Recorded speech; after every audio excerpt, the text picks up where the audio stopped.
నాకు జర్నలిస్టు శ్వేతారెడ్డి అనగానే ఒక ఇంటర్వ్యూ గుర్తొస్తుంది. మంచిర్యాలలో జరిగిన ప్రణయ్ మర్డర్ కేసుని ఇప్పటికి కూడా ఎవరు మర్చిపోరు. అమృత ప్రణయ్ అనే అమ్మాయి అందరికీ తెలిసిందే. అప్పుడు లవ్ మ్యారేజ్ చేసుకున్నందుకు గాను మారుతీరావు ప్రణయ్ని దుండగులతోటి ఏమంటారు కిరాయి రౌడీలతోటి చంపించాడు కదా. అప్పుడు మీరు మాత్రమే మారుతీరావు తరఫున మాట్లాడారు. ఒక తండ్రిగా ఆయన చేసిన దాంట్లో తప్పేంటని ప్రశ్నించారు. ఇప్పుడు ఏమనిపిస్తూ ఉంటుంది శ్వేత? ఆ తర్వాత ఆయన సూసైడ్ చేసుకున్నారు. ఇప్పుడు చూస్తేనేమో అమృత తన కొత్త జీవితాన్ని ఏదో కొడుకుతో గడుపుతూ ఉంది. ఇప్పుడు ఆ ఎపిసోడ్ అంతా చూస్తుంటే మీకు ఏమనిపిస్తుంది? ఏదో కొడుకుతో గడపడం కాదు, she's getting prepared for movies అని విన్నాను నేను. She's getting prepared for movies. ఇద్దరు ప్రాణాలు కోల్పోయాయి. ఎవరి వల్ల ఏంది తెలుసు. నాకు ఆ టైంలో యాక్చువల్గా నేను జర్నలిస్ట్గానే ఇంటర్వ్యూ చేయడానికి వెళ్ళాను, కానీ బట్ నాకు the daughter inside me has come out when I was questioning her. It's quite organic, Swarupa. It's quite natural. Adi journalist ananta matram we were not used to be robots, right? Emotions untai manaku kuda. So aa time lo nenu Marutirao garu jail nunchi bayataku vachin tarvata first time call chesi naaku matladaru. Amma chala nen hello anangane I was working for At News Republic at that time. అమ్మా శ్వేతారెడ్డి గారా? అవునండి చెప్పండి అంటే, నేనమ్మా Maruthi Rao. Okay మీరేనా అండి అన్న, ఎందుకంటే I don't know, fake calls ఉంటాయి కదా. అవునమ్మా నేనే, చాలా సంతోషం అమ్మా, మీరు నా కడుపును పుట్టకపోయినా నా తండ్రి బాధ అర్థం చేసుకున్నారు. మీరు నా కడుపును ఎందుకు పుట్టలేదా అని నేను బాధపడ్డాను. You are the only person who supported me. The whole world is blaming a genuine father. అప్పుడు నాకు నిజంగా కళ్ళల్లో నీళ్ళు వచ్చాయి స్వరూప. నేను ఇంకా వేరే ఏం ఆలోచించలే, తండ్రి పాత్రను ఒక్కటే నేను దృష్టిలో పెట్టుకున్నా. అండ్ ఇద్దరు ప్రాణాలు కదా. సో అంటే ఒక చిన్న పొరపాటు, నెగ్లిజెన్సో, అది లస్టో, అట్రాక్షనో కూడా తెలియని ఒక టెండర్ ఏజ్లో ఒక అమ్మాయి తీసుకున్న నిర్ణయం వల్ల ఇద్దరు ప్రాణాలు లేవు ఇప్పుడు. శ్వేత, ఇప్పటికీ మీ స్టాండ్ అదేనా? అంటే అమృత చేసింది తప్ప, లవ్ మ్యారేజ్ చేసుకోవడం తప్ప ప్రణయ్ని? నేను ఎప్పుడు అదే స్టాండ్. నేను ఎప్పుడు ఏదైనా ఒక స్టాండ్ తీసుకుంటే చచ్చేంత వరకు అదే స్టాండ్ మీద ఉంటాను. నేను మారుతీరావు గారు చనిపోయే ముందు 4 రోజుల ముందు నేను ఆయన్ని కలిశాను. అంటే ఆయన ఫోన్లో మాట్లాడారు. సో ఒకసారి జస్ట్ నేను కలుద్దాం పర్సనల్గా అని చెప్పేసి నేను మా బ్రదర్ మంచిర్యాల, దట్ సేమ్ ప్లేస్న, నల్గొండ జిల్లా వెళ్ళాను. వెళ్ళి ఒక 5 minutes ఎలా ఉన్నారని, అప్పటికే ఆయన he was looking very sick, చాలా సన్నగా అయిపోయి ఉన్నారు. ఒక 5-10 minutes మాట్లాడాను, నేను వచ్చేసాను. వచ్చేసిన తర్వాత ద అదర్ 2 days నేను వేరే ఎక్కడున్నాను, నేను ఒంగోలు, వైజాగ్, సంథింగ్ ఆంధ్రాకి వచ్చాను. నేను వేరే ఒక ప్రాజెక్ట్ గురించి. అక్కడ హోటల్లో స్క్రీన్ మీద సూసైడ్ చూశాను. ఏడ్చుకుంటూ కూడా నేను వీడియో పెట్టాను, అది కూడా బాగా వైరల్ అయింది. నాకు ఎట్లా అనిపించింది అంటే, అరే పాపం, నిన్న మొన్న కలిశాను మనిషిని, అంటే మనకేం లేదు, రక్త సంబంధం లేదు, ఏం లేదు. అండ్ దాని తర్వాత ఆయన వర్ధంతికి కూడా నేను పోయాను. I been invited by their brothers. వర్ధంతికి కూడా నేను పోయాను. So I been attached to him because of that emotional thing, bandage. ఒక్కొక్కసారి ఏమవుతుందో తెలియదు. కొంతమంది మనుషులు చూస్తే అరే మన ఆప్తులా అనిపిస్తుంది. ఒక్కొక్కసారి ఇంట్లో మనకు తోడబుట్టిన వాళ్ళు, రక్తం పంచుకుని పుట్టిన వాళ్ళతో సరిగా మాట్లాడాలనిపించదు, వాళ్ళతో మనకు సత్సంబంధాలు పెద్దగా ఉండవు. సో అట్లా అనిపించింది. నా స్టాండ్ ఎప్పుడు ఇదే స్వరూప. సూసైడ్ చేసుకోవడానికి ముందు కలిసానన్నారు కదా, ఏం మాట్లాడారు మారుతీరావు? అంటే ఏదైనా తప్పు చేశాననే పశ్చాత్తాపం కానీ, రిగ్రెట్ కానీ ఏదైనా కనిపించిందా అతనిలో? అదేం లేదు. బట్ ఒక ఆయన కూడా కావాలని చేసింది కాదు ఇది. ఎప్పుడు మనకి ఇప్పుడు పెద్ద నేరస్తులు ఇంటరోగేషన్లో చెప్పేది ఏంటి, మీరంతా చదువుకున్నారు, బాగా చదువుకున్న వాళ్ళే నేరస్తులుగా ఇంట్రోగేట్ అవుతున్నప్పుడు, మీరంతా బాగా చదువుకున్నారు కదా, మంచి ఫ్యామిలీ, మంచి బ్యాక్గ్రౌండ్, మీరు ఎందుకు చేయాల్సి వచ్చింది అన్నప్పుడు క్షణికావేశం. అంటే కూతురు మీద ప్రేమ చాలా సంవత్సరాల తర్వాత పుట్టింది, దేవుడి అనుగ్రహంతో పుట్టింది, బంగారు బిడ్డలాగా, ఒక చక్కని బొమ్మలాగా చూసుకున్నారు, అడిగిందంతా ఇచ్చేస్తున్నారు. సో అంత గారాబంగా ఒక గారాల పట్టిని పెంచినప్పుడు ఎవరో వచ్చి ఒక గద్ద తీసుకుపోయాడే అనే ఫీలింగ్ ఆయనలో ఉండి తర్వాత సరే ఓకే ఆ వీడియోస్ ఆయన పోస్ట్ చేయడము, హనీమూన్ వీడియోస్. అప్పట్లో వాళ్ళ సన్నిహితులు కూడా చెప్పారు, ఓకే మీరు చేసుకున్నారు, కొద్ది రోజులు దూరంగా వెళ్ళిపోండి, ఒక 6 months 1 year, మీ నాన్న కూల్ అయిన తర్వాత మళ్ళీ రండి అని చెప్పేసి. లేదు, సో ప్రొవోక్ చేశారు ఆయన. ఆ టైంలో తండ్రి బాధ, ఆ బాధ ఇప్పుడు మన బిడ్డకి జరిగింది స్వరూప.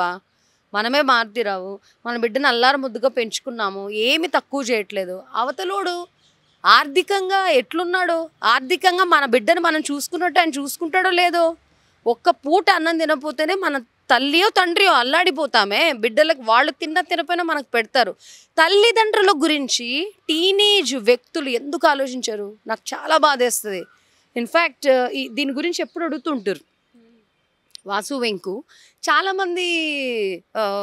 చాలామంది బ్రాడ్ పర్స్పెక్షన్, బ్రాడ్ మైండ్ లేని వాళ్ళు ఏమంటారంటే, ఇదేంటండి మీ కాలేజ్ లవ్వా లేకపోతే క్రషా ఇలా అడుగుతూ ఉంటారు. No, Vasudevareddy, my father's name వాసుదేవరెడ్డిలో వాసు, వెంకటేశ్వరి దేవి, ఇక్కడ కూడా బాలాజీ ఉన్నాడు. There is a connection between me and my mother and Balaji.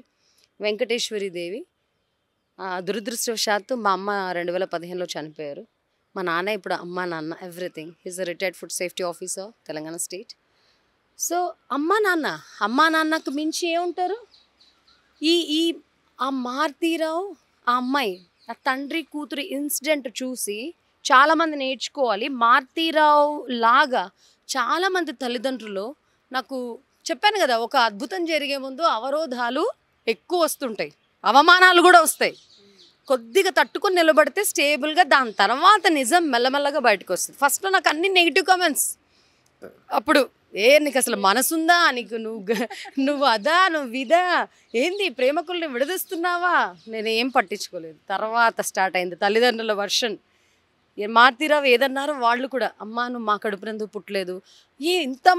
ఇంతమంది పాత్రికేయులు ఉండగా ఒక్క జర్నలిస్ట్కే ఈ యాంగిల్ వచ్చిందా, తండ్రి యాంగిల్ వచ్చిందా, ఎమోషన్ వచ్చిందా, ఒక్క జర్నలిస్ట్ మాత్రమే తండ్రిని సపోర్ట్ చేస్తుందా? ఇప్పుడు ఆయన ఒక్కడిని చేసేసారు. ఎప్పుడు కూడా ఒక సెక్షన్ ఇక్కడ ఉంటారు, ఒక సెక్షన్ అటు ఉంటారు. ఈ విషయంలో అట్లా కాదు, కంప్లీట్గా రౌండ్ ఆఫ్ చేసి కొట్టేస్తారు అన్నట్టు ఆయన రౌండ్ ఆఫ్ చేసేసారు. ఇంకా సమాజం అసహించుకుంటుంది, కన్న తల్లి కన్న బిడ్డ అసహించుకుంటుంది. ఎవరి కోసం బతకాలి ఆయన? అది ఇంకంతే, అది సెల్ఫ్ పనిష్మెంట్ అని చెప్పాలి. టీనేజర్స్కి అందరికీ నేను ఒకటే చెప్తాను, టెండర్ ఏజ్లో ఇప్పుడు బికాజ్ ఆఫ్ హిందుత్వ, ఇప్పుడు ఎక్కువ హిందుత్వ గురించి ప్రమోట్ చేసే దాంట్లో వీళ్ళు అనుకుంటారు టీనేజర్స్, శ్వేతారెడ్డి ఏదో ఇంకా ఆంటీ అయిపోయిందిలే, అందుకే సాధ్వి అయిపోయింది, ఆ మోదీ ముసలోడు అయిపోయాడులే, గడ్డం పెంచేసి ఇంకా రామ కృష్ణ అనుకుంటున్నాడు, ఈ బీజేపీ వాళ్ళకి ఏం పని లేదు, ఇంకెప్పుడు వీళ్ళు అంటే రామ లేకపోతే కృష్ణ, వీళ్ళంతా ముసలి బ్యాచ్, సాధు సంతు అంటే these are the most useless people in the world అన్నట్టు కొంతమంది యువత చూస్తున్నారు. అది చాలా తప్పు. ఎందుకంటే యువత చాలా షార్ప్ మైండ్స్ ఉంటాయి. మీరు ఇప్పుడు ఏదైనా చేసుకోవాలన్నా, చేంజ్ అవ్వాలన్నా, మీరు చాలా దేశానికి వెన్నెముక రైతు అంటారు కదా, అట్లా మీరు కూడా ఫౌండర్స్. ఒక 80 సంవత్సరాల వయసులో ఉన్న మోదీ తాత, సరే నాయన మీరు అనుకున్నట్టే ముసలేవుడు తాత, ఒక 25 to 30 టీనేజ్లో పరిగెడుతున్నాడు. అది చూసి నేర్చుకోండి. సరే మేమేమో సాధ్వీలం అయిపోయాం, మేము ఆంటీలమో ముసలోనమో ఇంగోదో, ఆయనను చూసి నేర్చుకోండి. పొద్దున 3 గంటలకు లేస్తాడు, 3 గంటలే పడుకుంటాడు, 6 గంటలకంతా స్కెడ్యూల్ స్టార్ట్ అవుతుంది. ఆయన మాట్లాడేటప్పుడు ఒక్క చిన్న సరే ఇప్పుడు 70 నుంచి 80 సంవత్సరాల మధ్యలో ఉన్న ఎవరి వాయిస్ అన్నా తీసుకోండి మీరు, ముసలోళ్ళవి, వణుకు వస్తుంది మాట్లాడేటప్పుడు. ఆయన బహిరంగ సభల్లో మాట్లాడుతున్నప్పుడు వణుకు కాదు, మన రోమాలు నిక్కుబుడుచుకునేలాగా శక్తి వస్తుంది. ఇప్పుడు మోదీ మా భారతీయ జనతా పార్టీ పర్సన్ అనో లేకపోతే బీజేపీ పర్సన్ అనో, బీజేపీ బ్రాండ్ అనో నేను చెప్పడంలే, మన దేశ ప్రధాననో నేను చెప్పడంలే. ఆయనలో ఉన్న అకుంఠిత దీక్ష, దాని గురించి యువత తెలుసుకోవాలని చెప్తున్నా. He's like another Vivekananda. అరే పోయిన వాళ్ళ ఫోటోలు పెట్టుకొని మనం ఎంత ఆరాధిస్తున్నామే, మన కళ్ళెదురుగ్గా ఉన్న ఒక శక్తిని ఆరాధించమని చెప్తున్నా నేను. అఫ్ కోర్స్ నేను చెప్పాను, నిన్న కూడా ఒక ఇంటర్వ్యూలో చెప్పాను, Modi is a living drama for me. మీరేమన్నా అనుకోండి, ఎందుకంటే మీ కళ్ళ ముందు కనిపిస్తున్న వ్యక్తుల్లో మీకు ఎవరున్నారయ్యా మోదీ తప్ప? మీకు ఇంకెవరైనా ఆల్టర్నేట్ ఉన్నారా? అపోజిషన్లో కూడా మోదీలాగా డిటర్మినేషన్తో, అకుంఠిత దీక్షతో లేవడము, పూజ, సంస్కారం, దీన్ని బట్టే కదా ఒక మనిషిని క్యారెక్టర్ని అనలైజ్ చేస్తారు. యువత మీరు 80 సంవత్సరాల ముసలోడే అంత చేస్తుంటే టీనేజ్లో ఉన్న మీరు ఇంకెంత చేయాలో ఆలోచించండి. మోదీజీని ఇన్స్పిరేషన్గా తీసుకోండి. మన హిందూ ధర్మాన్ని కాపాడండి. హిందువులోనే కొంతమంది వైరస్లు ఉన్నారు. ఏంది ఈ కథతత్వ మా లాంటోళ్ళము, మోదీ లాంటోళ్ళు, యోగి లాంటోళ్ళు కాషాయంని కాపాడకపోతే రాబోయే రోజుల్లో మరీ భయంకరమైన పరిస్థితులు ఉంటాయి. కొన్ని వీడియోలు మనం చూపించలేం. According to the policies of YouTube మనం చూపించలేం. ఒక హిందువుల్ని ఒక 10 మంది ముస్లింలు నడి రోడ్డు మీద నరికి చంపేస్తున్నారు. హిందూ ప్రొడక్షన్ అనేది ఉండకూడదని చెప్పేసి ఇవన్నీ చెప్పామనుకో చాలా భయంకరంగా ఉంటుంది. కాబట్టి అడ్వాన్స్డ్గా రాబోయే రోజుల్లో దేశాన్ని కాపాడే వ్యక్తి మోదీజీ. కాబట్టి టేక్ హిమ్ హ్యాజ్ ఇన్స్పిరేషన్. ఒక గురువుగా తీసుకోండి, ఒక సనాతన్ మాస్టర్గా తీసుకోండి. మీకు వేరే international so many gurus are there which are not related to our Hindutva. వాళ్ళవి మాత్రం తీసుకుని వాళ్ళ ఆడియోలు వింటుంటారు, వాళ్ళ పుస్తకాలు చదివేస్తుంటారు. నో, మన దేశంలో ఉన్న గొప్ప వాళ్ళని ఫస్ట్ చూసి తర్వాత మీరు విదేశాలకు పోండి. అండ్ యువత, love is a sweet poison. Remember my words, love is a sweet poison.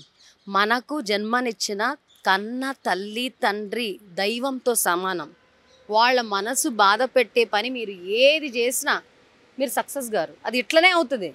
వాళ్ళ మనసు బాధ పెట్టి మీరు ఏది చేసినా వాళ్ళ బాధలు మీకు శాపాలు అవుతాయి తప్ప సక్సెస్ రాదు. కాబట్టి తల్లిదండ్రులు బాగా చూసుకోండి, మన ధర్మాన్ని కాపాడండి, మన దేశాన్ని కాపాడండి అయ్యా. ఈ టైం వేస్ట్ ముచ్చట్లు మనకొద్దు. కమింగ్ టు అమృత ఇష్యూ, ఇప్పుడు ఆ అమ్మాయి సింగిల్ పేరెంట్గా కొడుకును పెంచుకుంటోంది, తన లైఫ్ని యూట్యూబ్లో కొత్తగా మలుచుకుంది. మీరన్నట్టు సినిమాల్లోకి రావడానికి ఏవో ప్రిపేర్ అవుతుంది అన్నారు కదా. ఇదంతా చూస్తుంటే ఆ అబ్బాయి సింగిల్ పేరెంట్గా పెరగడం ఏమనిపిస్తూ ఉంటుంది? సింపతి, ఇంకా కోపంగానే అనిపిస్తుందా? I don't have any angry on her. అమ్మాయి daughter, see why she has created a big mess by herself. ఇక్కడ కోపం కాదు, జాలి. టెండర్ ఏజ్ కదా అప్పుడు కోపం ఎందుకు వచ్చిందంటే ఇప్పుడు ఆల్మోస్ట్ 10 years అయిపోయింది. ఒక 6 years అయిందా నేను కూడా ఢిల్లీ వచ్చేసా. కానీ ఆ అమ్మాయి గురించి చెప్తుంటారు, నాకు అప్డేట్ చేస్తుంటారు. ఎందుకు? Why we have that link. She is not blood sibling for me. నాకెందుకు చెప్తుంటారంటే ఆ ఇష్యూలో వాళ్ళిద్దరు ఎంత హైలైట్ అయ్యారో నేనంత హైలైట్ అయ్యాను కాబట్టి చెప్తూ ఉంటారు. బట్ ఓకే, ఇప్పుడైనా మంచిగా single parent, in that context we should appreciate her. పోన్లే అట్లీస్ట్ ఒక పేగు బంధం మీద ఫుల్ ఫోకస్ పెట్టి ఒక రెస్పాన్సిబుల్ మదర్గా తన జవాబుదారీతనాన్ని ఆమె తీసుకుంది. That is good. అండ్ ఇప్పటి నుంచి మంచి ట్రాక్లో పోయి మంచిగా ఉండాలని నేను కోరుకుంటాను.